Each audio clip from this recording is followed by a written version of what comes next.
Hello दोस्तों, कैसे हो सभी लोग। एक बार कंफर्म करिए I am audible and visible. और आज का सेशन बहुत ही ज्यादा इंपॉर्टेंट है, मैं आपको पहले से ही बता देता हूं, क्योंकि आज का जो सेशन है दोस्तों, इसके अंदर हम जो बात करने वाले हैं वो है बैटल ऑफ प्लासी। ओके, और बाकी की बैटल्स भी करेंगे, क्योंकि आप जब भी एग्जाम देने जाओगे तो मतलब आज के सेशन से आपके क्वेश्चन डायरेक्टली पूछे जाएंगे, ये याद रख लेना मेरे भाई। तो सारे बच्चे एक बार मुझे कंफर्म कर दीजिएगा I am audible and visible. सारे बच्चे कंफर्म करिएगा I am audible and visible दोस्तों।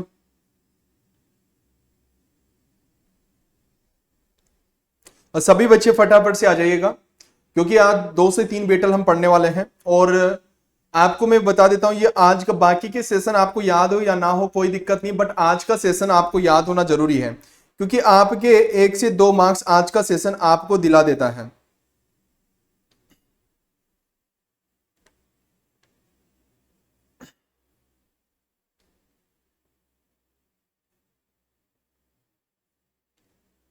चलेगा। गुड इवनिंग बेटा, गुड इवनिंग। तो आज हम इसी बैटल ऑफ प्लासी की बात करते हैं। सब कुछ बढ़िया तरीके से आप लोगों तक मेरी आवाज पहुंच रही है ना। अब मैं आपके चैट देख पा रहा हूं, पहले तो मैं चैट नहीं देख पा रहा था, लेकिन एक बार सारे बच्चे कंफर्म कर दीजिएगा सभी लोगों तक मेरी आवाज चल रही है, मतलब आ रही है।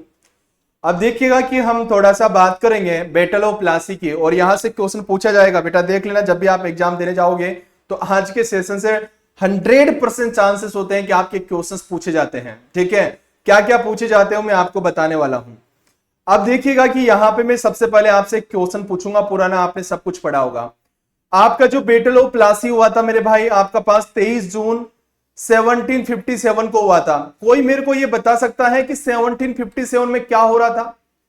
किसी को थोड़ा सा बहुत आइडिया है? 1757 में कुछ ना कुछ तो हो रहा था, आपको शायद याद है। कोई बता सकता है मेरे को? एक बार मैं सभी बच्चों का चैट देखना चाहूंगा।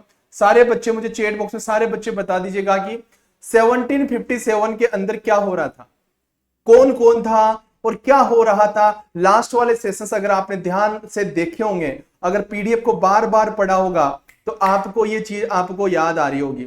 अच्छा, तो एक बच्चा बोल रहा है कि सर थर्ड कार्नेटिक वॉर हो रहा था। चलो बहुत बढ़िया, थर्ड कार्नेटिक वॉर हो रहा था। थर्ड कार्नेटिक वॉर बेटा 1757 से चला था या 1758 से चला था? ढंग से बताना, 1757 से चला था या 1758 से चला था? पूरी डेट आप बेटे, 5 साल का ड्यूरेशन था, याद रखो 5 साल का ड्यूरेशन था। अनीस अच्छे तरीके से ध्यान रखो। बताइए आपके पास जो बैटल ऑफ प्लासी के बारे में बात करने वाले हैं। अच्छा अच्छा, 1758 1758 से थर्ड कार्नेटिक वॉर चला था। ठीक है, और फर्स्ट कार्नेटिक वॉर कब से चला था याद है आपको? लास्ट वाला सेशन याद होगा, फर्स्ट सेकंड थर्ड। बताओ सारे बच्चे, फर्स्ट कार्नेटिक वॉर कहां पे हुआ था, किस किस के बीच में हुआ था? ये सारी चीजें मैंने आपको लास्ट वाले सेशंस में बताई थी। अगर आप पीडीएफ को एक वीक में बार बार रिवाइज कर रहे हो तो बेटा उसको रिवाइज करोगे ना, तो आज आपके दिमाग में पिक्चर थोड़ी सी बैठेगी, और वो बैठने के बाद आपको देखना आप लिंक कर पाओगे। क्योंकि अगर इन चीजों को मैं एक साथ ही बता देता ना, तो आपको ये समझ में नहीं आता कि ये कौन है ये कौन है। अब ये टाइम ड्यूरेशन आपको बहुत कुछ आपको बता देगा। देखिएगा, सबसे पहले हम बात करते हैं यहां पे बैटल ऑफ प्लासी की। ये सर कहां पे लड़ा गया था? बैटल ऑफ प्लासी आपको पता है बंगाल के अंदर लड़ा गया था, ये तो याद रखो। आपके पास इधर मुर्शिदाबाद है बेटा, इधर क्या है? मुर्शिदाबाद है। तो मुर्शिदाबाद में कौन था बेटा? सिराज। सिराज को जानते हो? सिराज उदुल्ला। सिराज उदुल्ला किसी को याद है? सिराज उदुल्ला किसी को याद है? सिराज उदुल्ला, ओके। ये नवाब था ना बेटा, कहां का? आपके पास बंगाल का। अब आपको पता है इसी टाइम पे अगर मैं बात करता हूं तो सिराज उदुल्ला नवाब था बंगाल का, और यहीं पे थी आपके पास यहां पे अंग्रेजों की सेना। यहां पे क्या होता है कि यही एक ऐसा युद्ध है जिसने अंग्रेजों की चीजें बदल दी। अंग्रेज यहां पे ट्रेडिंग करने आए थे, ट्रेड कर रहे थे, मतलब व्यापार कर रहे थे। लेकिन ये वो चीज है जिसने अंग्रेजों की और हमारे देश की पूरी कायनात ही बदल दी। ये वो वाला बैटल है प्लासी का। यहां पे क्या हुआ था, जब ये युद्ध हुआ तो पहले तो ट्रेडिंग कर रहे थे, व्यापार कर रहे थे, लेकिन जैसे ही ये युद्ध हुआ उसके बाद वो देश पे राज करने लग गए, पूरे बंगाल पे राज करने लग गए। मतलब व्यापारियों से वो कब शासन करने लग गए, तो उसको बताता है आपको बैटल ऑफ प्लासी। इसी के बाद वो यहां पे उनकी जड़ें मजबूत हो गई और इस देश पे जो राज करने की उन्होंने ठानी वो बैटल ऑफ प्लासी के बाद ही उन्होंने राज करने की ठानी थी। बात समझ में आ गया। अगर इसी ड्यूरेशंस में मैं बात करूं तो आपको पता है सिराज उद्दौला आपके पास था, ओके। और 1757 में बात करूं तो मेरे भाई आपका यहां पे वॉर ऑफ सक्सेशन चल रहा था यूरोप के अंदर, ओके। जबकि थर्ड कार्नेटिक वॉर आपका 1758 से लेकर 1763 के बीच में हुआ था, ओके। अब देखिएगा हम बात करते हैं यहां पे वॉर ऑफ सक्सेशन था, लेकिन यहां पे बंगाल में एक युद्ध और हुआ था जो हमारे पास यहां पे प्लासी नाम की जगह है बंगाल में, ओके। वहां पे लड़ा गया था। किस किस के बीच में लड़ा गया था यह भी आपसे एग्जाम में पूछा जाता है। तो आप बोलोगे सर ईस्ट इंडिया कंपनी और सिराजुद्दौला के बीच में लड़ा गया था। क्यों लड़ा गया था? क्योंकि आपको पता है ये जो अंग्रेजों की थोड़ी हड़कम यहाँ पे ज्यादा हो रही थी, वो फोर्ट वगैरह बना रहे थे, ओके। और बहुत सारे क्योंकि ये पैसे देने में थोड़ा सा लापरवाही करते थे, क्योंकि टैक्स सभी से वसूल देते, जो भी यहाँ पे व्यापारी होते थे सबसे इंडियन तो टैक्स भरते थे, लेकिन भाई साहब ये टैक्स वैक्स तो देते नहीं थे, ओके। टैक्सों में इनको फारूक सियार ने क्या दिया था? फ्री ट्रेडिंग, यहाँ पे आपको इतना देना है, यहाँ पे इतना देना है। लेकिन ईस्ट इंडिया कंपनी चाहती थी कि हम तो क्या करें, व्यापार करेंगे भाई साहब, फ्री में करेंगे, आपको कोई टैक्स वैक्स नहीं देंगे। जैसे अभी के टाइम पे आप जीएसटी देते हो तो हम आपको कोई टैक्स वैक्स नहीं देंगे। तो इनका मतलब था कि हमको चाहिए मुनाफा। प्लासी के युद्ध में क्या हुआ कि सिराजुद्दौला और ईस्ट इंडिया कंपनी के बीच में जैसे युद्ध हुआ तो उस टाइम पे कौन मारा गया? सिराजुद्दौला यहां पे मारा गया। सिराजुद्दौला यहां पे मारा गया। जैसे ही सिराजुद्दौला मारा गया तो यहां पे आपको पता है उसी टाइम पे एक आदमी और था, क्लाइव। दिख रहा है ये क्लाइव, ओके। क्लाइव आपको दिख रहा है ना बेटा, दिस इज अ क्लाइव। अगर यहां पे नहीं दिख रहा तो मैं यहां पे दिखा दे, तो ये रहा क्लाइव, याद है ना क्लाइव। अब देखिएगा कि यहां पे क्लाइव उसी टाइम पे था, तो जैसे ही सिराजुद्दौला यहां पे डिफेक्ट हो गया, मतलब किल्ड कर दिया, तो अगला नवाब जो बना इस टाइम पे मीर जाफर बना था। बेटा ये सन याद रखना, ये डायरेक्टली पूछा जाता है कि बैटल ऑफ प्लासी कब लड़ा गया था। अगला जो हमारे पास नवाब बना वो था मीर जाफर बना, और ये क्लाइव ने उसको बनाया। देखो अब अंग्रेजों ने उसको वहां का राजा बना दिया, वहां का नवाब बना दिया। पहले क्या अंग्रेजों के पास इतनी औकात थी कि वो उसको वहां का नवाब बना सके? भाई साहब उनको तो और मुगल लोग इनको दे रहे थे कि आप यहां पे ट्रेडिंग करो, अब ये नवाब बना रहे हैं। देख लो इन्होंने रणनीति पूरी चेंज कर दी है, अब ये यहां पे नवाब बनाना स्टार्ट कर दिया। तो मीर जाफर अब क्या बनते हैं? नए नवाब बनते हैं। कहां के? बंगाल के ही बनेंगे। अगर बंगाल का सिराज था तो वहां के ही नवाब बनेंगे। तो अब देखो रॉबर्ट क्लाइव भाई साहब वहां पे एक बनाता है फोर्ट विलियम, ओके। एक भाई साहब एक फोर्ट विलियम बना देता है वहां पे। क्लाइव क्या था आपके पास? Governor of Fort William. 1757 से लेकर 1760 के बीच में फोर्ट विलियम वो बना देता है। अब क्या होता है कि 1757 से लेकर 1760 तक मीर जाफर क्या होता है? नवाब होता है बंगाल का। ध्यान रखना क्या होता है? नवाब होता है बंगाल का। अब इसको नवाब क्यों बनाया? क्योंकि ईस्ट इंडिया कंपनी चाहती थी कि यार ये जाफर तो हमने बिठाया है ना, तो अब हम जैसे बोलेंगे वैसे करेंगे, ओके। अब हमसे कोई टैक्स वैक्स लेगा नहीं, ओके। अब ये यहां पे इसको नवाब बना देते हैं, तो हमको भाई साहब यहां पे फ्री ट्रेड करेंगे, हमको ज्यादा मुनाफा होगा, क्योंकि उनको व्यापार चाहिए ना, उनको पैसे से मतलब और किसी भी चीज से कोई मतलब नहीं है। अब इन्होंने कहा कि अब आपको हमने नवाब बना दिया, अब आप क्या करोगे? टैक्स वसूलोगे। क्या करोगे? टैक्स वसूलोगे। किससे वसूलोगे? जनता से वसूलोगे। जनता इनको टैक्स देगी। अब भाई साहब उनमें से भी चाहिए इनको पैसा, ठीक है। अंग्रेजों को कुल मिला के कुछ नहीं चाहिए, अंग्रेजों को चाहिए पैसा, ओके। खुद को टैक्स नहीं देना। इंडिया वाले टैक्स भर रहे थे, जो भी इंडिया के व्यापारी थे हर लोग यहां पे टैक्स भर रहा था, लेकिन अंग्रेज चाहते थे कि हम यहां पे फ्री ट्रेडिंग करेंगे। तो उन्होंने मीर जाफर को बना दिया यहां पे कि अब तुम यहां ना इन पूरे व्यापारियों से क्या करो? टैक्स वसूल करो। सिर्फ ईस्ट इंडिया कंपनी से टैक्स वसूल नहीं करोगे, जितने भी यहां पे व्यापारी इंडिया वाले सबसे टैक्स वसूल करो। तो ये तो गुनाह है ना यार, इंडिया वाले तो टैक्स देंगे लेकिन ये ईस्ट इंडिया कंपनी वाले टैक्स नहीं देंगे, ये तो बिल्कुल गलत है। तो ऐसे करके मीर जाफर को बना दिया। अब मीर जाफर को भी समझ में आ गया इनकी रणनीति, इन अंग्रेजों की रणनीति समझ में आ गया कि भाई साहब ये अंग्रेज लोग है ना, भूखे नंगे इंसान है, ये मानेंगे नहीं, इनको कितना ही पैसा दे दो ये जीने नहीं देंगे, क्योंकि इनको प्रत्येक साल रिवेन्यू चाहिए, प्रत्येक साल पैसा चाहिए इनको। वहां पे आपके पास अकाल पड़ रहा हो या कुछ भी हो रहा हो, इनको चाहिए पैसा। तो अब वहां पे आपको पता है उसी टाइम पे वहां पे जो बंगाल था वहां पे अकाल भी पड़ा था। अकाल में यार किसानों के पास पैसा नहीं आएगा तो टैक्स कहां से भरेंगे, लेकिन जितना टैक्स लग रहा है उतना टैक्स उनको देना पड़ेगा।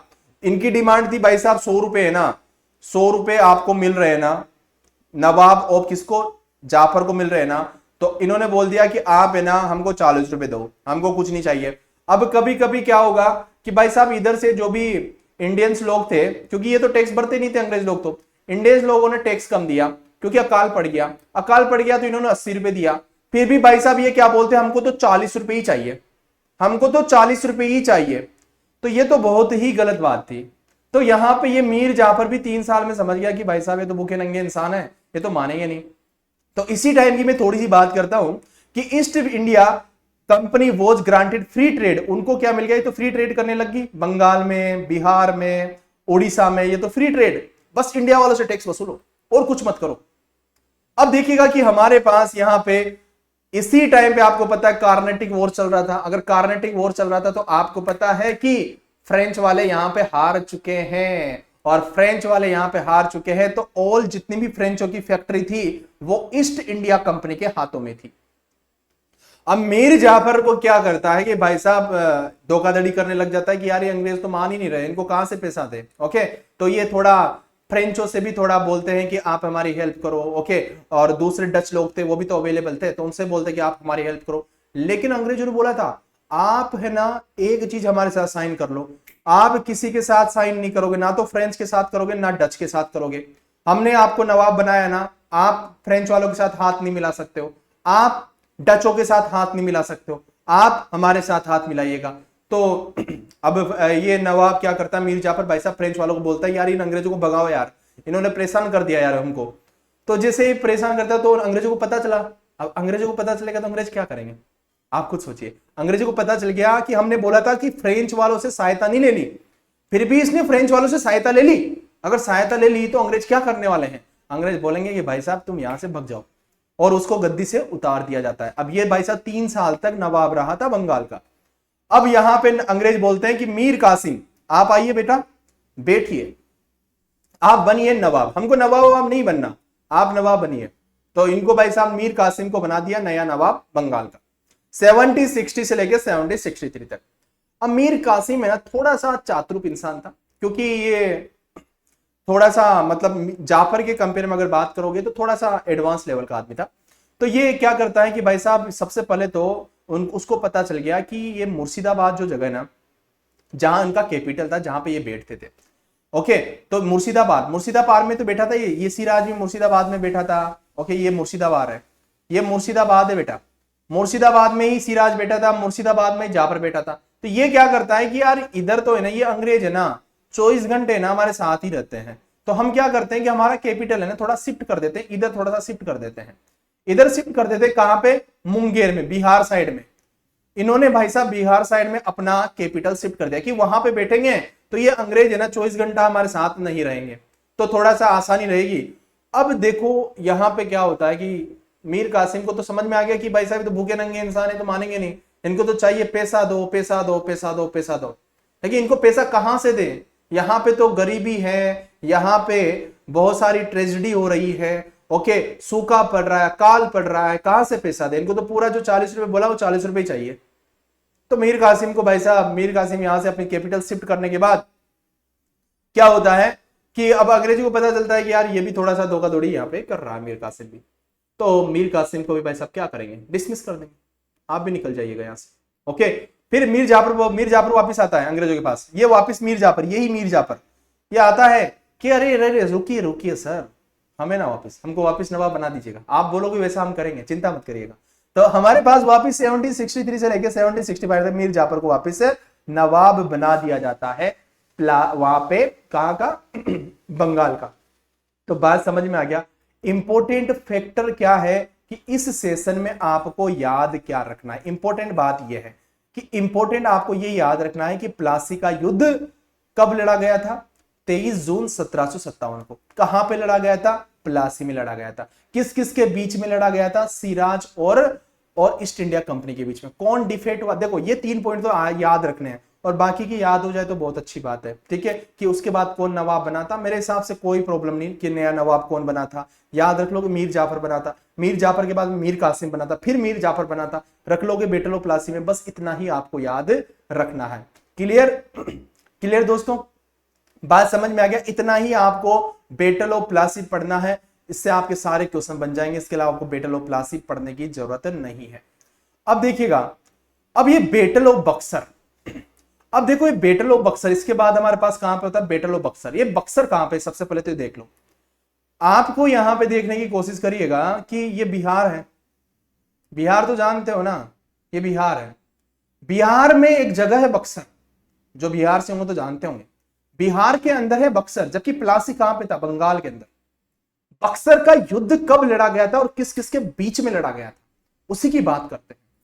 अब देखो, आपके बाद आपके दिमाग में एक चीज आएगी कि सर बक्सर का युद्ध है ना 1764 में लड़ा गया था। अभी इस बक्सर की थोड़ा सा इसके बारे में समझिएगा। मैं थोड़ा सा यहां पे थोड़ा सा बैकवर्ड में जाना चाहता हूं।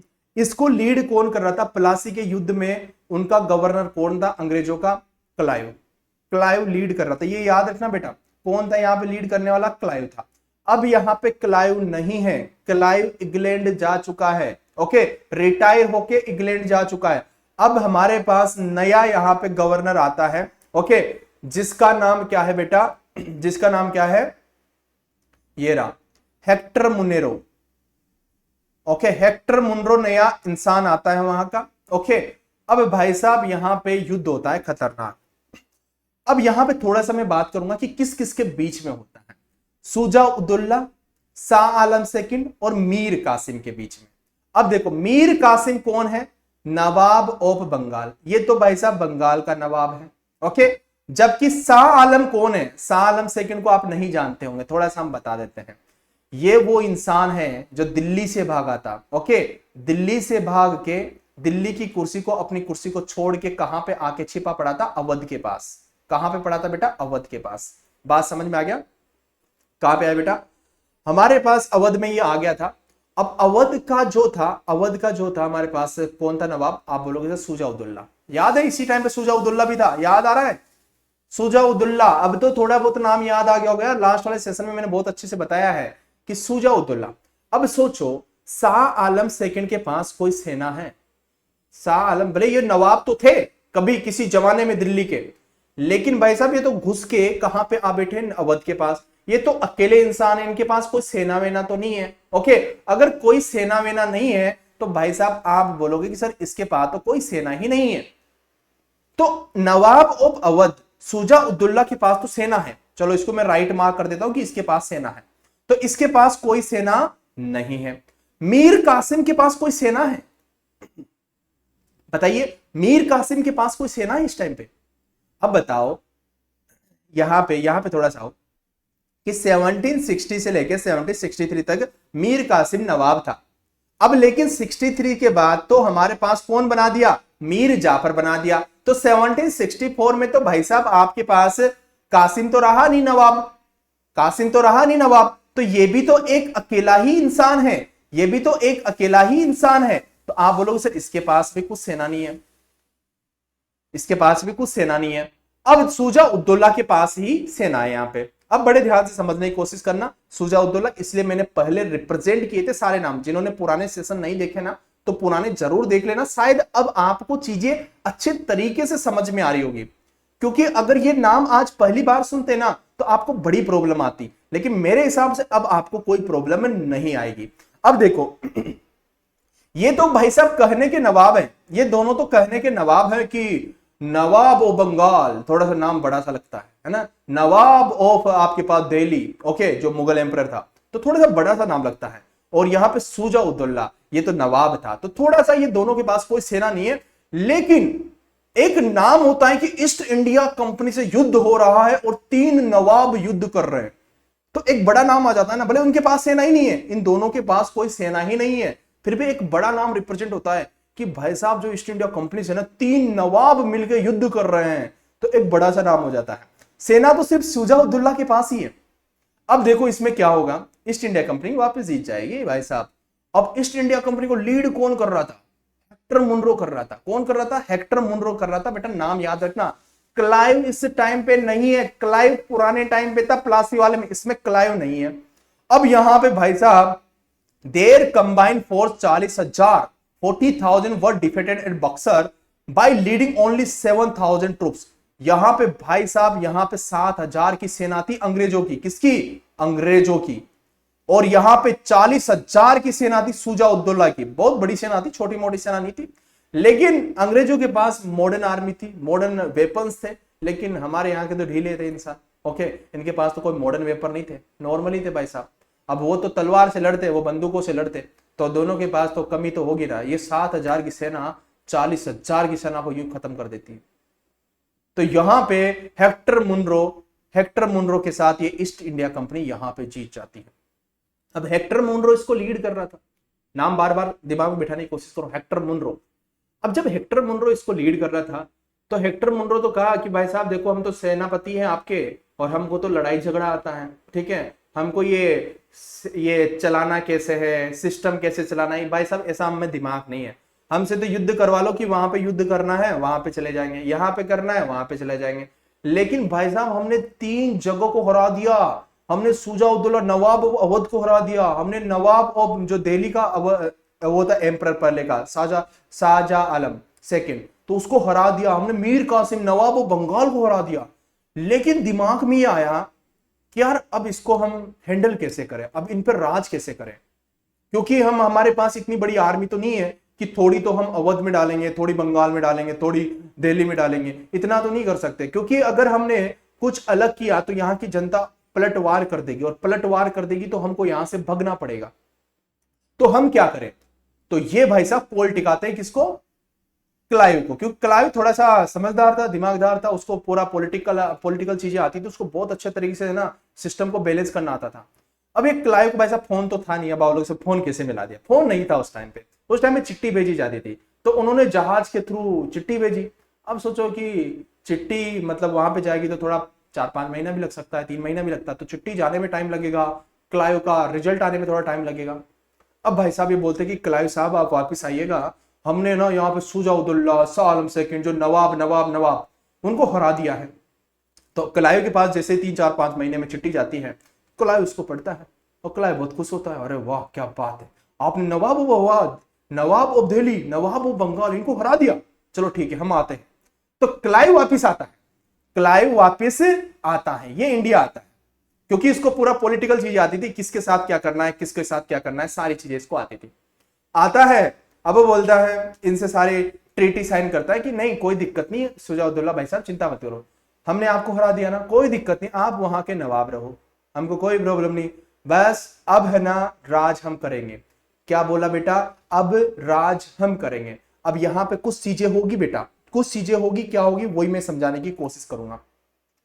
यहां पे देखो, ड्यूल सिस्टम इन बंगाल। अब बंगाल में 1765 से लेकर 1772 तक ड्यूल सिस्टम आ जाएगा, मतलब 2 सिस्टम आ जाएगा। अब ये 2 सिस्टम क्या है बेटा, इस पे फोकस करना थोड़ा सा, this is a very very important. देखो 1765 में क्यों आया? क्योंकि क्लाइव वहां से आया इंग्लैंड से वापस इंडिया। तो ये भाई साहब बोलता है निजामत, ड्यूल सिस्टम, एक तो निजामत हो गया, एक दीवानी हो गया। उन्होंने बोला कि ये जो निजामत है ना, जो सिविल एडमिनिस्ट्रेशन, ओके, ये क्रिमिनल जस्टिस, लॉ ऑर्डर, ये जो भी है ना ये आप संभालो।